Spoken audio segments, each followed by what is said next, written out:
Hello everyone, स्वागत है आपके अपने यूट्यूब चैनल जैक बोर्ड 2.0 में। इस वीडियो के माध्यम से क्लास 12 के बच्चों के लिए आप लोगों का सब्जेक्ट रहने वाला है पॉलिटिकल साइंस यानी कि राजनीतिक विज्ञान बच्चों, जिसका मोस्ट इम्पॉर्टेंट क्वेश्चंस करने वाले हैं जो आपके सीधे एग्जाम में आने की प्रबल संभावना रहेगा बच्चों। और हाँ बच्चों, आप लोग को बता दें कि जो क्लास 12 के बच्चों होम साइंस लिए थे उसका आंसर की अपलोड हो चुका है, तो आप लोग उसको देख लीजिएगा। और जो बच्चे होम साइंस का पहले से जो हम लोग मोस्ट वीवीआई क्वेश्चंस कराते हैं, वायरल क्वेश्चंस कराते हैं बच्चों, उसका देख के गया था। उसका क्वेश्चन बच्चों आज का होम साइंस में लगभग 19 क्वेश्चन मिला है बच्चों। आप लोग एक बार मिला भी सकते हैं आंसर की को, और पहले से वीडियो बनाए गए उससे एकदम 19 क्वेश्चन मिला है बच्चों। हम लोग अच्छे से काउंटिंग किए हैं तो 19 क्वेश्चन मिला है। तो इसीलिए हम लोग क्या, हमारी जो पूरा टीम है वो पूरा एनालिसिस करती है बच्चों, और सारी जो क्वेश्चन है आपको बताया जाता है। तो अगर आप लोग चैनल पर नए हैं तो सबसे पहले हमारे चैनल को सब्सक्राइब करके जरूर रख लीजिए, क्योंकि सब्सक्राइब कर लेने से जो भी हम लोग वीडियो डालते हैं सबसे पहले आपके पास पहुंचता है।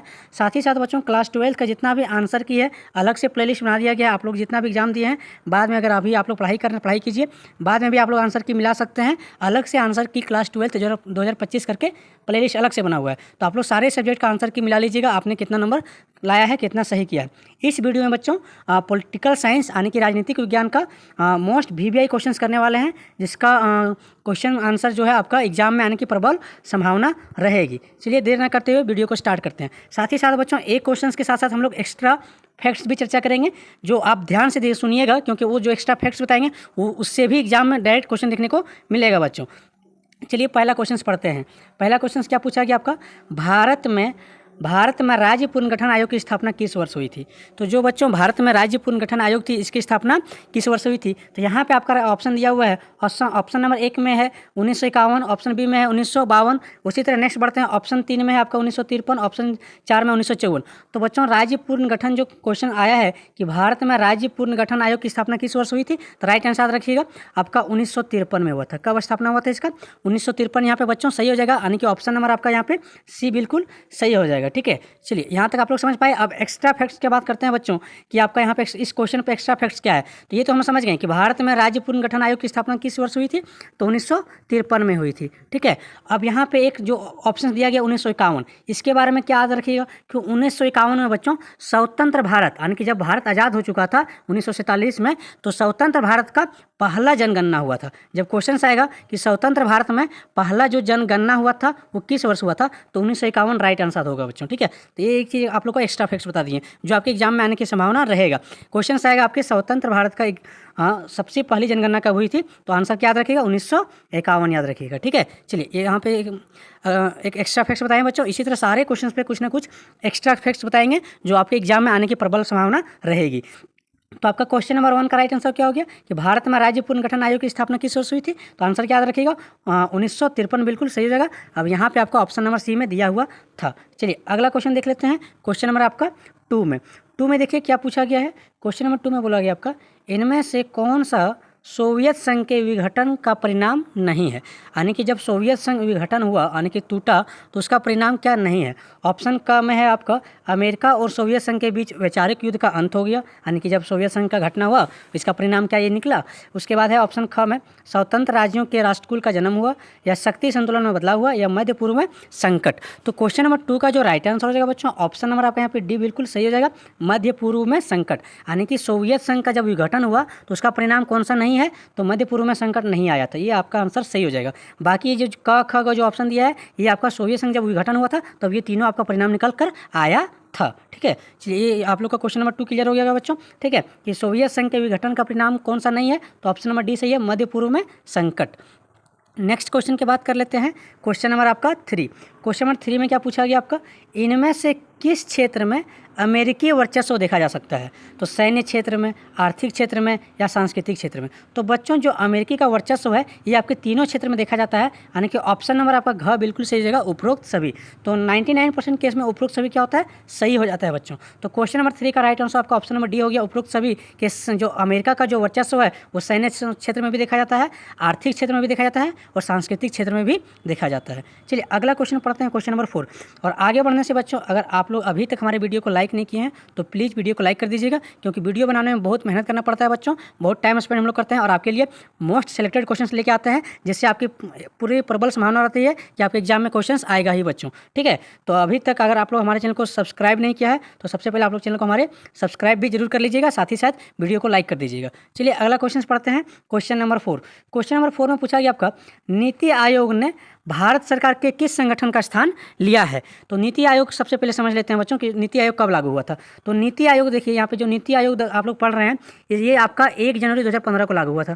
ठीक है, 1 जनवरी 2015 को नीति जो आयोग है ये लागू हुआ था। और ये भारत के सरकार का जो किस संगठन का स्थान लिया था, तो राइट आंसर ऑप्शन नंबर ग हो जाएगा, योजना आयोग। यानी कि बच्चों नीति आयोग के पहले कौन सा आयोग चलता था, योजना आयोग चलता था। तो योजना आयोग को हटाकर क्या नाम ला दिया गया, नीति आयोग। कब ये घटना घटी बच्चों, तो याद रखिएगा 1 जनवरी आपका 2015 को। क्लियर है यहाँ तक बच्चों। चलिए, तो क्वेश्चन नंबर आपका 4 में पूछा गया था, नीति आयोग ने भारत सरकार को किस संगठन का स्थान लिया, तो राइट आंसर ऑप्शन नंबर ग हो जाएगा, योजना आयोग। यहीं पे बच्चों इसमें भी कुछ एक्स्ट्रा फैक्ट्स बताते हैं कि जैसे ऑप्शन नंबर क में दिया हुआ था चुनाव आयोग। तो देखिए चुनाव आयोग के बारे में थोड़ा सा आप लोग को बता दें कि चुनाव आयोग का स्थापना आपका हुआ था 25 जनवरी को। कब हुआ था, 25 जनवरी 1950 को बच्चों। 25 जनवरी 1950 को चुनाव आयोग का स्थापना हुआ था। और 1 साल बाद बच्चों आप लोग को बताएं कि पहली बार आपका चुनाव का जो जनगणना था वो भी था आपका 1951 में। तो 25 जनवरी 1950 को चुनाव आयोग का स्थापना होता है। इसलिए बच्चों आप लोग को देखिएगा कि 25 जनवरी को क्या मनाया जाता है, तो 25 जनवरी को मतदाता दिवस मनाया जाता है। यहाँ से याद रखिएगा, मतदाता यानी कि जो वोट है बच्चों उससे जागरूक करने के लिए मतदाता दिवस कब मनाया जाता है, 25 जनवरी को मनाया जाता है। ठीक है, तो एक चीज़ क्लियर हो गया बच्चों यहाँ से कि चुनाव आयोग आपका इसका स्थापना कब हुआ था, 1950 में हुआ था। ठीक है, अगला एक चीज़ और बता देते हैं बच्चों, एक और ऑप्शन यहाँ इंपॉर्टेंट है, मानवाधिकार आयोग। मानवाधिकार आयोग के बारे में जानिए कि मानवाधिकार आयोग जो है सबसे पहले आपका इसका स्थापना देख लेते हैं कि मानवाधिकार आयोग का स्थापना कब हुआ। तो मानवाधिकार आयोग का स्थापना रखिएगा 12 अक्टूबर 1993 बच्चों। ठीक है, ये अच्छे से याद कर लीजिएगा, 12 अक्टूबर 1993 को मानवाधिकार आयोग का स्थापना हुआ था। और इसमें बच्चों 10 दिसंबर एक इम्पॉर्टेंट डेट है। जैसे आप लोग को बताएं अभी हम आपका चुनाव आयोग का 25 जनवरी को मतदाता दिवस मनाते हैं, उसी तरह 10 दिसंबर को हम लोग मानवाधिकार दिवस मनाते हैं। यानी कि क्वेश्चन आएगा कि मानवाधिकार दिवस कब मनाया जाता है, तो याद रखिएगा 10 दिसंबर को बच्चों। ठीक है, इस प्रकार आप लोगों को इंपॉर्टेंट जो भी आएगा बच्चों फैक्ट्स वो भी बताते चलेंगे, ताकि आप लोग का क्वेश्चन एकदम कॉन्सेप्ट पूरा क्लियर हो। थोड़ा सा वीडियो लॉन्ग हो सकता है, लेकिन शुरू से अंत तक देखिएगा, बहुत सारे क्वेश्चन आपके डाउट जो है क्लियर हो जाएगा और बहुत सारे क्वेश्चन इससे एग्जाम में देखने को भी मिलेगा। तो नीति आयोग ने भारत सरकार का किस संगठन का स्थान लिया था, तो राइट ऑप्शन नंबर यहाँ पे क्या हो जाएगा, ग बिल्कुल सही हो जाएगा, योजना आयोग। चलिए बच्चों अगला क्वेश्चन देखते हैं, क्वेश्चन नंबर आपका 5 में क्या पूछा गया, बांग्लादेश किस वर्ष आज़ाद हुआ था। तो बच्चों जो बांग्लादेश है वो किस वर्ष आज़ाद हुआ था। बांग्लादेश का कहानी जानते होंगे बच्चों कि पाकिस्तान ने उस पर क्या किया था, अटैक किया था, है ना। पहले बांग्लादेश को पूर्वी पाकिस्तान कहा जाता था।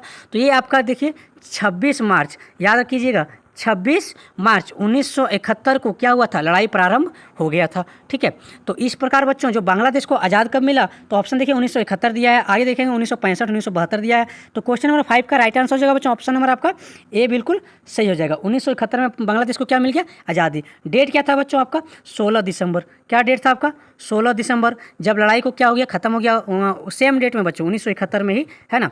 1971 में लड़ाई स्टार्ट हुआ था 26 मार्च से। लड़ाई कब स्टार्ट हुआ था, 26 मार्च 1971 से लड़ाई स्टार्ट हुआ और 16 दिसंबर 1971 को लड़ाई समाप्त हुआ और बांग्लादेश आज़ाद हो गया।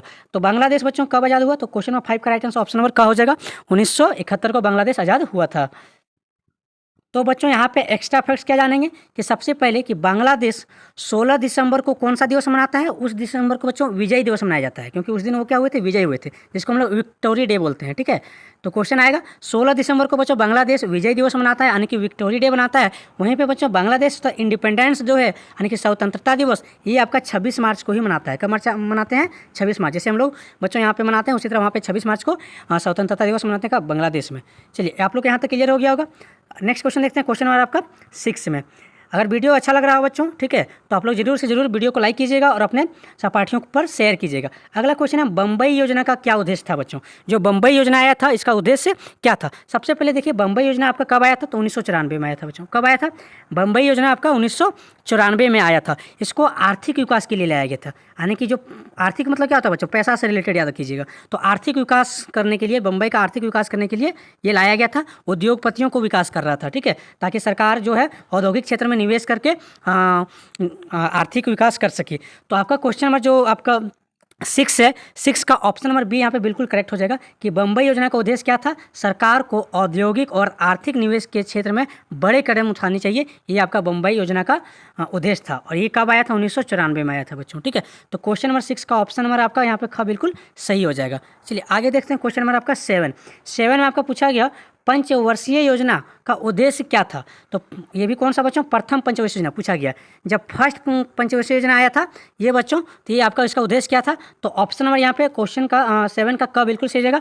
फर्स्ट में जब मान लीजिए पंचवर्षीय योजना आया, कब आया था, 1951 में बच्चों, है ना, 1951 में, 1951 से ये 56 तक चला था। तो 5 साल दरमियान बच्चों केवल कृषि पर जोर दिया गया था, क्योंकि इस टाइम भारत आज़ादी हुआ था और जस्ट यहाँ पे खाद्यान्न की कमी था बच्चों, खाद्यान्न को पूरे करना था, भारत को अपने आप पर खाद्यान्न पर निर्भर होना था बच्चों, है ना। तो इसलिए कृषि पर बहुत ज़्यादा जोर दिया गया था। तो क्वेश्चन आएगा प्रथम पंचवर्षीय योजना का उद्देश्य क्या था। तो आंसर याद रखिएगा क, यानी कि कृषि पर जोर देना। क्या राइट आंसर होगा बच्चों, कृषि पर जोर देना। चलिए, तो 7 का आपका ऑप्शन नंबर ये बिल्कुल सही हो गया। आगे देखते हैं क्वेश्चन नंबर आपका 8 में पूछा गया आपका फरक्का समझौता क्या है बच्चों। फरक्का समझौता किन दो देशों के बीच हस्ताक्षरित हुआ था, यानी कि साइन हुआ था बच्चों। तो फरक्का जो समझौता है, क्वेश्चन नंबर आपका 8 का राइट आंसर हो जाएगा ऑप्शन नंबर सी, यानी कि भारत और बांग्लादेश। भारत और बांग्लादेश के बीच में बच्चों ये फरक्का समझौता हुआ था। ठीक है, तो नेक्स्ट क्वेश्चन देख लेते हैं बच्चों। क्वेश्चन नंबर आपका 9 में पूछा गया आपका ऊर्जा संरक्षण विधेयक किस वर्ष पारित किया गया था। तो ऊर्जा संरक्षण विधेयक कब पारित किया गया था बच्चों। तो आंसर याद रखिएगा आपका क्वेश्चन नंबर आपका 9 का right answer option number B आपका हो जाएगा 2001। ऊर्जा, यहाँ पे क्वेश्चन एक बार और अच्छे से याद कर लीजिए। ऊर्जा संरक्षण विधेयक कब लागू हुआ था, 2001 में इसका बच्चों पास हुआ था, लेकिन इसको संशोधन करके 2022 में भी अभी बच्चों लास्ट में पास किया गया है वर्तमान में। तो क्वेश्चन सबसे पहले यहाँ पे देखिए ऑप्शंस क्या था, 2000, 2001, 2002, 2003। तो यहाँ पे 2022 है ही नहीं। ठीक है, तो ऊर्जा संरक्षण का जो विधेयक है वो सबसे पहले 2001 में पास किया गया था बच्चों। यहाँ पे ऑप्शन नंबर का बिल्कुल सही हो जाएगा। लेकिन अभी रिसेंटली 2022 में भी बच्चों संशोधन करके ऊर्जा संरक्षण का विधेयक बनाया गया है। तो ये भी याद रखिएगा आप लोग, अगर 2001 ऑप्शन में ना रहे, 2022 रहे वर्तमान वाला, अगर आप लोग को पूछ ले तो 2022 भी सही हो जाएगा। क्लियर है बच्चों। तो यहाँ पे ये चीज़ ध्यान रखिएगा कि ऊर्जा संरक्षण विधेयक किस वर्ष पारित किया गया था, 2001 में पारित किया गया था, वर्तमान 2022 में भी हाल फिलहाल रिसेंटली पारित किया गया है। चलिए आगे बढ़ते हैं, नेक्स्ट क्वेश्चन देखते हैं बच्चों।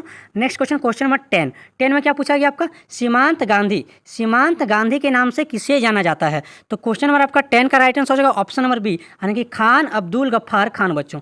खान अब्दुल गफ्फार खान को किस नाम से जानते हैं, तो सीमांत गांधी के नाम से जानते हैं। ये मोस्ट इंपॉर्टेंट है, इसको अच्छे से याद कीजिएगा कि सीमांत गांधी को किसके नाम से जानते हैं, खान अब्दुल गफ्फार खान को जानते हैं। चलिए नेक्स्ट क्वेश्चन देख लेते हैं बच्चों। क्वेश्चन नंबर आपका 11 में पूछा गया आपका किन देशों ने अटलांटिक चार्टर पर हस्ताक्षर किए थे, यानी कि साइन किए थे बच्चों। किन देशों ने अटलांटिक चार्टर पर साइन किए थे। तो इसका right answer option number C हो जाएगा, अमेरिका और ब्रिटेन। अमेरिका और ब्रिटेन ने अटलांटिक चार्टर पर सिग्नेचर किए थे आपका। ठीक है, तो क्वेश्चन आपका 11 का ऑप्शन नंबर यहाँ पे ग, यानी कि अमेरिका और ब्रिटेन बिल्कुल सही जगह। इन दोनों देशों ने अटलांटिक चार्टर पर सिग्नेचर किया था। अच्छे से हम रिपीट कर रहे हैं बच्चों, ताकि आप लोग को एक बार में अच्छे से क्वेश्चन याद हो जाए। अगला क्वेश्चन पूछा गया आपका पंचशील समझौते पर किस वर्ष साइन हुआ था, कि ये वर्ष पूछ रहा है बच्चों। तो क्वेश्चन नंबर आपका 12 का राइट आंसर हो जाएगा ऑप्शन नंबर ए, यानी कि 1954 में साइन का हुआ था बच्चों, 1954 यहाँ बिल्कुल सही हो जाएगा। तो बच्चों आप लोग देख लीजिए पंचशील समझौते कब साइन हुआ था, 1954 में।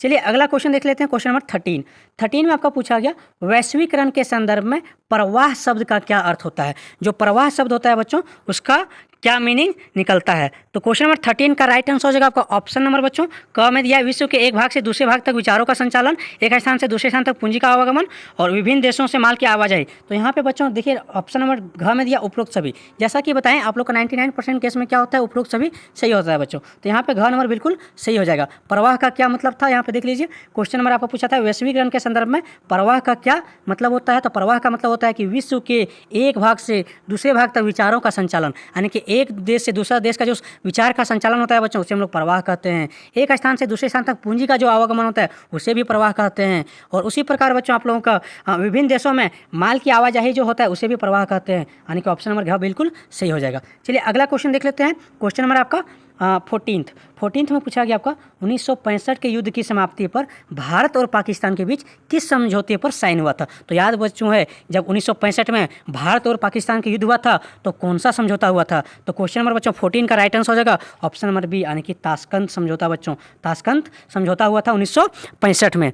तो ये आप लोग याद कीजिएगा बच्चों कि जो 1965 में युद्ध हुआ था पाकिस्तान और भारत के बीच में, उस टाइम कौन सा समझौता हुआ था, तो ताशकंद समझौता याद कीजिएगा। तो बच्चों आप लोग का इसका राइट आंसर क्या हो गया, ताशकंद समझौता, बिल्कुल सही हो गया। चलिए अगला क्वेश्चन देख लेते हैं। क्वेश्चन नंबर 15 में पूछा गया आपका 15वां प्रश्न, कोई भी राष्ट्र अपनी विदेश नीति के ध्यान में रखकर बनाता है कि नहीं बच्चों। कोई भी राष्ट्र क्या करता है, अपना विदेश नीति जो है अपना राष्ट्र को ध्यान में रखकर आपने सबसे पहले अपना देश देखेगा तो अपना देश को बनाता है। तो इसका राइट आंसर क्या हो गया, ऑप्शन दिया गया है कोई भी राष्ट्र अपनी विदेश नीति को ध्यान में रखकर बनाता है। ऑप्शन है राष्ट्रीय हित पर, विदेशी हित पर, घरेलू हित पर या पड़ोसियों के हित पर। तो बच्चों कोई भी पहले पड़ोसी देखता है क्या, नहीं, पहले अपना हित देखता है। तो 15वां प्रश्न का जो राइट आंसर क्या हो जाएगा, ऑप्शन नंबर आपका ये बिल्कुल सही हो जाएगा, राष्ट्रीय हित, यानी कि पहले अपना राष्ट्र का हित को देखेगा। जैसा कि आप लोग पहले भी हम चर्चा की अभी, कोई भी राष्ट्र अपनी विदेश नीति किस पर ध्यान रखता है, राष्ट्रीय हित पर रखता है। तो 15वां का ए नंबर बिल्कुल करेक्ट हो जाएगा। चलिए आगे बढ़ते हैं। क्वेश्चन नंबर आपका 16। तो 16 में पूछा गया आपका भारत ने 1968 की परमाणु अप्रसार संधि पर हस्ताक्षर क्यों नहीं किया। तो जो 1968 में परमाणु का जो अप्रसार संधि था बच्चों, उस पर हस्ताक्षर क्यों नहीं किया था। तो क्वेश्चन नंबर 16 का राइट आंसर हो जाएगा ऑप्शन नंबर ए, क्योंकि भारत इसे भेदभावपूर्ण मानता था। ठीक है, भेदभाव भारत को लगा नहीं ये क्या हो रहा है, ये भेदभाव हो रहा है भारत के साथ, इसलिए 1968 की परमाणु अप्रसार संधि पर हस्ताक्षर नहीं किया था। तो राइट आंसर आपका क्या हो जाएगा यहाँ पे, ऑप्शन नंबर का बिल्कुल सही हो जाएगा। चलिए अगला देखते हैं। क्वेश्चन आपका 17 में पूछा गया बच्चों इनमें से किस देश ने खुले द्वार की नीति अपनाई। इसको अच्छे से समझिएगा बच्चों, पूछा है इनमें से किस देश ने खुले द्वार की नीति अपनाई। तो क्वेश्चन जब आएगा किसने अपनाई, तो याद रखिएगा चीन ने अपनाई। किसने अपनाई खुले द्वार की नीति, सबसे पहले चीन ने अपनाई। बच्चों यहाँ पे इस क्वेश्चन का आंसर का बिल्कुल सही हो जाएगा। लेकिन बच्चों कभी कभी क्वेश्चन आता है खुले द्वार की नीति सबसे पहले जो इसका मुद्दा है किसने उठाया था या फिर सबसे पहले किसने चर्चा किया था। तो ये खुले द्वार का जो नीति है बच्चों सबसे पहले अमेरिका ने लेके आया था। किसने लेके आया था, अमेरिका ने। किसके खिलाफ, यही चीन बच्चों, चीन के खिलाफ, यानी कि चीन से व्यापार करने के लिए अमेरिका ने खुले द्वार की नीति को प्रारंभ किया था। ठीक है, तो ये चीज़ भी ध्यान रखिएगा। तो यहाँ पे क्वेश्चन नंबर आपका पूछा था खुले द्वार की नीति किसने अपनाई थी, तो यहाँ पे आंसर हो जाएगा क, यानी कि चीन ने अपनाई थी। तो यहाँ पे ऑप्शन अमेरिका भी दिया था बच्चों, इसलिए समझा दिए। चलिए अगला क्वेश्चन देखते हैं। आपका क्वेश्चन नंबर 18वां प्रश्न पूछा गया राष्ट्रीय आपातकाल किस वर्ष घोषित किया गया था बच्चों। तो याद है आपको इंदिरा गांधी का टाइम, ठीक है, 1975 में। यहाँ पर राइट आंसर हो जाएगा आपका क्वेश्चन नंबर 18वां प्रश्न का राइट आंसर क्या हो गया, ऑप्शन नंबर सी, 1975 में कौन थी प्रधानमंत्री बच्चों, याद होगा आप लोग को, इंदिरा गांधी जी ने क्या लगाया था, राष्ट्रीय आपातकाल लगाया गया था 1975 में बच्चों। बहुत सारे संविधान में संशोधन कर दिया गया था जो कि बच्चों एक तरह से ठीक भी नहीं था। ठीक है, जब बाद में उसको सुधारा भी गया। तो 19 क्वेश्चन आएगा राष्ट्रीय आपातकाल किस वर्ष घोषित किया गया था। तो याद रखिएगा 1975 में घोषित किया गया था। उस टाइम प्रधानमंत्री कौन थी, तो श्रीमती इंदिरा गांधी थी। और वहीं पे एक और क्वेश्चन आ सकता है कि राष्ट्रपति कौन थी बच्चों, राष्ट्रपति कौन थे। तो यहाँ पे राइट आंसर याद रखिएगा फखरुद्दीन अली अहमद। क्या याद रखिएगा, फखरुद्दीन अली अहमद, ये याद रखिएगा फखरुद्दीन अली अहमद बच्चों। ठीक है, चलिए ये भी याद कीजिएगा। साथ ही साथ बच्चों बताएं आप लोग को 1975 में आपका संविधान का संशोधन भी बहुत सारा हो चुका था। चलिए आगे बढ़ते हैं। तो 18 प्रश्न का राइट आंसर क्या होगा, ऑप्शन नंबर ग यहाँ पे बिल्कुल सही हो जाएगा। चलिए आगे बढ़ते हैं। क्वेश्चन नंबर आपका 19वां प्रश्न पूछा गया आपका भारत सरकार द्वारा राजा महाराजाओं को दिए जाने वाले विशेषाधिकारों को कहा जाता था। तो राइट आंसर क्या हो जाएगा 19वां प्रश्न का ऑप्शन नंबर बच्चों आपका ऑप्शन नंबर ए बिल्कुल सही जाएगा, प्रिवी पर्स। ये आप लोग सुने होंगे, एकदम फेमस है बच्चों, प्रिवी पर्स क्या था। तो ये बच्चों पहले राजा महाराजाओं को दिए जाने वाला एक विशेषाधिकार था, इसको हम लोग प्रिवी पर्स कहते हैं। तो क्वेश्चन नंबर 19 का आपका ऑप्शन नंबर का बिल्कुल सही जगह प्रिवी पर्स, जो राजा महाराजाओं को दिए जाने वाला विशेषाधिकार था। चलिए तो यहाँ पे आपका राइट आंसर आपका हो गया। आगे बढ़ते हैं। क्वेश्चन नंबर देखिए बच्चों, हम लोग अभी कहाँ तक देख लिए, 19 तक। 19 का आपका बिल्कुल सही हो गया। चलिए नेक्स्ट देखते हैं। क्वेश्चन आपका 20 में पूछा गया बच्चों आपका 1962 में किस देश ने क्यूबा में परमाणु मिसाइलें तैनात की थी। तो 20 का राइट आंसर हो जाएगा ऑप्शन नंबर बच्चों आपका बी बिल्कुल सही जगह, सोवियत संघ ने। ठीक है, तो 1962 के जब किस देश ने क्यूबा में परमाणु मिसाइलें तैनात की थी, तो याद रखिएगा सोवियत संघ ने। किसने, सोवियत संघ ने। चलिए आगे बढ़ते हैं। क्वेश्चन में आपका 21 में देखिए बच्चों शिमला समझौता कब हस्ताक्षर किए गए थे, यानी कि कब साइन हुआ था। तो इसका एक्चुअल आंसर बच्चों होगा 2 जुलाई। आप लोग इसको गूगल कीजिएगा, 2 जुलाई 1972 देगा, ठीक है, 2 जुलाई 1972 मिलेगा बच्चों। लेकिन यहाँ पे 3 जुलाई दिया हुआ है, तो थोड़ा सा आगे पीछे हो सकता है बच्चों, इसलिए इसका ऑप्शन के अनुसार 3 जुलाई 1972 बिल्कुल सही हो जाएगा। बाकी यहाँ पे 1971 है, 1971 है, ये सब ऑप्शन नहीं होगा बच्चों। और 1972 यहाँ 3 जून दिया था, ये भी नहीं होगा, ठीक है। तो जुलाई में याद रखिएगा कि क्वेश्चन आएगा शिमला समझौता कब हुआ था। तो शिमला समझौता बच्चों 3 जुलाई 1972 सही हो जाएगा। 2 जुलाई अगर ऑप्शन रहेगा बच्चों, 2 जुलाई भी होगा, क्योंकि 2 जुलाई ही आपको गूगल में हर जगह मिलेगा। और किताब में भी बच्चों 2 जुलाई दिया है, यहाँ पे पता नहीं ऑप्शन में थोड़ा सा मिसप्रिंट हो सकता है, 3 जुलाई दिया गया है, ठीक है। तो यहाँ पे याद रखिएगा शिमला समझौता कब हुआ था, 1972 में। मंथ याद कीजिएगा 3 जुलाई 2 जुलाई। चलिए आगे बढ़ते हैं बच्चों। क्वेश्चन है आपका 22। तो 22 में पूछा गया प्रथम गुट निरपेक्ष सम्मेलन कहाँ आयोजित किया गया था। तो ये राइट आंसर होगा ऑप्शन नंबर ग, यानी कि बेलग्रेड में, ठीक है बच्चों। प्रथम गुट निरपेक्ष सम्मेलन कहाँ आयोजित किया गया था, तो ऑप्शन नंबर ग सही हो जाएगा, बेलग्रेड। चलिए तो आपका 22 का राइट आंसर ग हो जाएगा। आगे बढ़ते हैं, क्वेश्चन है आपका 23 में पूछा गया आपका बाम सेफ का मतलब क्या है बच्चों, यानी कि BAMCEF स्टैंड्स फॉर, इसका फुल फॉर्म पूछा है। तो इसका फुल फॉर्म होता है बी से backward and minority communities employees federation, यानी कि 23 का बच्चों ऑप्शन नंबर यहाँ पे ए बिल्कुल करेक्ट हो जाएगा, ठीक है। याद रखिएगा बाम सेफ का क्या मतलब होता है, इसका इंग्लिश में याद रखिएगा, ठीक है, कि इसका फुल फॉर्म होता है बी से बैकवर्ड एंड माइनॉरिटी, एम से याद रखिएगा माइनॉरिटी, मेजोरिटी नहीं है, ये गलत हो जाएगा, हाँ, माइनॉरिटी कम्युनिटीज एम्प्लॉयज फेडरेशन, ये राइट आंसर होगा, यानी कि पिछड़ा और अल्पसंख्यक समुदाय कर्मचारी महासंघ, ठीक है। याद रखिएगा 23 का बिल्कुल सही जगह। बाम सेफ का क्या मतलब है, पिछड़ा और अल्पसंख्यक समुदाय कर्मचारी महासंघ। चलिए नेक्स्ट क्वेश्चन देख लेते हैं। क्वेश्चन में आपका 24 में आपका पूछा गया वैश्वीकरण से राज्य की क्षमता में होती है। तो बच्चों किसी भी जहाँ वैश्वीकरण होता है तो राज्य की क्षमता में क्या होता है, कमी होता है। तो आपका 24 का आपका ख नंबर, यानी कि ऑप्शन नंबर बी बिल्कुल सही हो जाएगा। जब भी वैश्वीकरण होता है तो राज्य की क्षमता में क्या होता है, कमी देखने को मिलता है। नेक्स्ट क्वेश्चन देखते हैं बच्चों, क्वेश्चन नंबर 25 में पूछा गया मणिपुर के उस राजा का नाम बताइए जिसने भारत सरकार के साथ भारतीय संघ में विलय के दस्तावेज पर साइन किया था। याद कीजिए बच्चों, लौह पुरुष सरदार वल्लभ भाई पटेल, है ना, जिसने भारत को बहुत सारे जितने भी रियासतें थी बच्चों सबको एकजुट करके एक नया भारत बनाया था। तो सरदार पटेल का नाम याद रखिएगा, जिसे हम लोग क्या कहते हैं, सरदार पटेल को लौह पुरुष भी कहते हैं बच्चों, क्या बोलते हैं, लौह पुरुष भी कहते हैं। तो उसी समय बच्चों विलय पत्र पर जो मणिपुर का राजा था वो साइन किया था। तो उस राजा का नाम पूछा गया है, तो ऑप्शन नंबर ख बिल्कुल सही जगह, महाराजा बोध चंद्र सिंह, ठीक है। तो क्वेश्चन आएगा मणिपुर का कौन सा राजा ने साइन किया था, तो याद रखिएगा महाराजा बोध चंद्र सिंह, आपका बिल्कुल यहाँ पे सही हो जाएगा। चलिए आगे बढ़ते हैं बच्चों, क्वेश्चन नंबर 26 में पूछा गया आपका पृथ्वी के वायुमंडल में मौजूद कौन सी गैस लगातार कम हो रही है। तो इसका राइट आंसर ख होगा, ओजोन को बच्चों O3 से दिखाते हैं। तो ओजोन लगातार क्या हो रही है, कम हो रही है। याद रखिएगा पृथ्वी के वायुमंडल में कौन सी गैस लगातार कम हो रही है, ओजोन कम हो रही है बच्चों। चलिए आगे बढ़ते हैं, क्वेश्चन नंबर आपका 27 में पूछा गया आपका ग्लोबल वार्मिंग को कौन सी गैस जिम्मेदार है। जो ग्लोबल वार्मिंग आए दिन हो रहा है बच्चों, इसके लिए कौन सी गैस जिम्मेदार है। ऑप्शन है आपका कार्बन डाइऑक्साइड, मिथेन, क्लोरोफ्लोरोकार्बन, तो ये बच्चों तीनों जिम्मेदार है। तो ऑप्शन नंबर घ बिल्कुल सही जगह, उपरोक्त सभी। आपका क्वेश्चन आएगा ग्लोबल वार्मिंग के लिए कौन सा जिम्मेदार है, तो तीनों का नाम अच्छे से याद कर लीजिए। कार्बन डाइऑक्साइड जिम्मेदार है, मिथेन गैस जिम्मेदार है, क्लोरोफ्लोरोकार्बन जिसको CFC बोलते हैं जो रेफ्रिजरेटर से निकलता है बच्चों, वो जिम्मेदार है। तो यानी कि ऑप्शन नंबर घ बिल्कुल सही जगह, उपरोक्त सभी। चलिए आगे बढ़ते हैं, क्वेश्चन नंबर आपका 28। और हाँ बच्चों, आगे बढ़ने से पहले आप लोग अभी तक हमारे वीडियो को लाइक नहीं किए हैं तो प्लीज़ हमारे वीडियो को लाइक कर दीजिए, क्योंकि आप लोग वीडियो को लाइक नहीं करते हैं बच्चों तो मुझे मोटिवेट नहीं होता है और आप लोग के लिए अच्छे से अच्छे मोस्ट इंपॉर्टेंट क्वेश्चन लेकर आए हैं जो सीधे आपको एग्जाम में देखने को मिले। इसलिए बच्चों आप लोग वीडियो को सबसे पहले लाइक कर दीजिए और अपने दोस्तों में जरूर से जरूर शेयर कर दीजिए। और सबसे इंपॉर्टेंट बात बच्चों, हमारे चैनल को जैक बोर्ड 2.0 को जरूर से जरूर सब्सक्राइब कर लीजिए, ताकि आने वाले जितने भी इंपॉर्टेंट क्वेश्चन है जो बच्चों सारे आपके एग्जाम में आने की संभावना रहेगा, तो आप लोग एक बार जरूर से जरूर सब्सक्राइब करके रख लीजिएगा। चलिए आगे देखते हैं, क्वेश्चन नंबर आपका 28 में पूछा गया कांग्रेस का नागपुर अधिवेशन किस वर्ष आयोजित किया गया था बच्चों। कांग्रेस का नागपुर अधिवेशन किस वर्ष आयोजित किया गया था, तो 28 का आपका राइट आंसर हो जाएगा ऑप्शन नंबर ए, यानी कि 1920 बच्चों। कब आयोजित किया गया था, 1920 में। आगे बढ़ते हैं बच्चों, तो 28 का याद रखिएगा, कांग्रेस का नागपुर अधिवेशन कब हुआ था, 1920 में।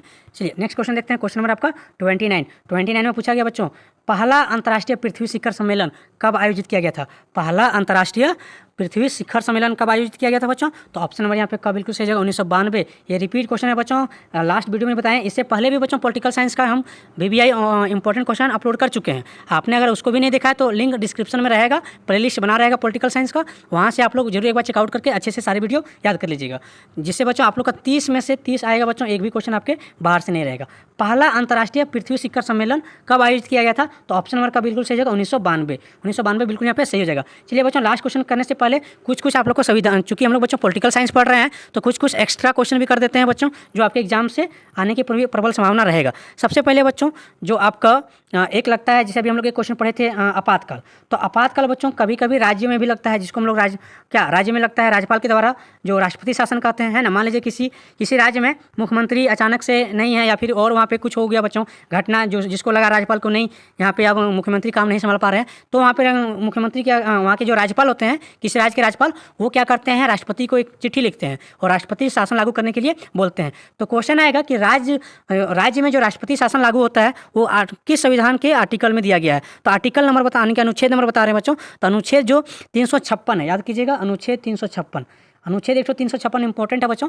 अनुच्छेद 356 कहता है कि किसी भी राज्य में राष्ट्रपति शासन लागू होगा, ठीक है। तो ये होता है आर्टिकल 356 से, ये याद कीजिएगा, ठीक है। वहीं पे जो राष्ट्रीय आपात है बच्चों, जो 1975 में लगा था, वो याद रखिएगा 352।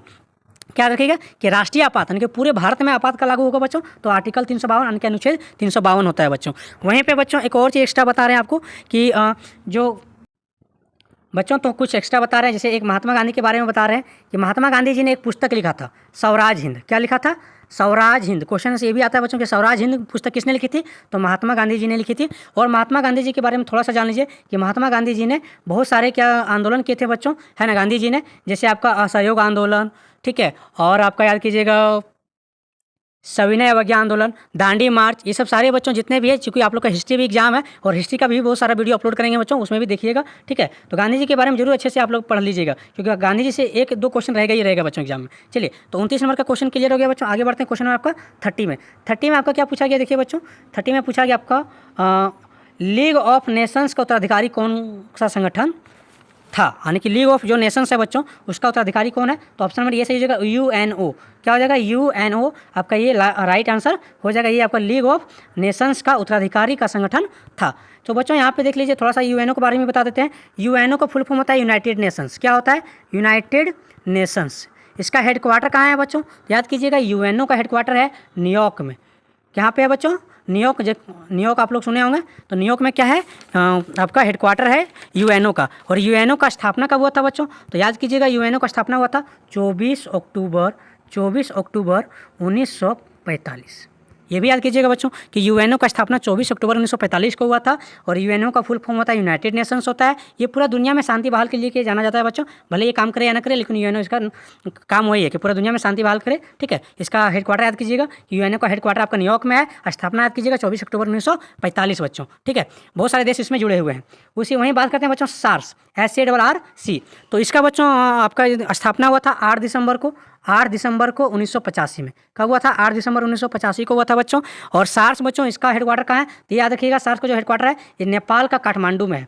नेपाल का कहाँ पे बच्चों? नेपाल का काठमांडू जो कि आपका नेपाल का ही क्या है? राजधानी है। चलिए, ये भी याद कीजिएगा। SARS का आपको बता दिया स्थापना 1985, हेडक्वार्टर आपका नेपाल का काठमांडू। वहीं पर बच्चों आसियान से बहुत बार क्वेश्चन पूछा गया। तो आसियान में सबसे पहले देख लीजिए, जब आसियान का स्थापना हुआ था उस टाइम मात्र 5 देश था। कितना था देश था बच्चों?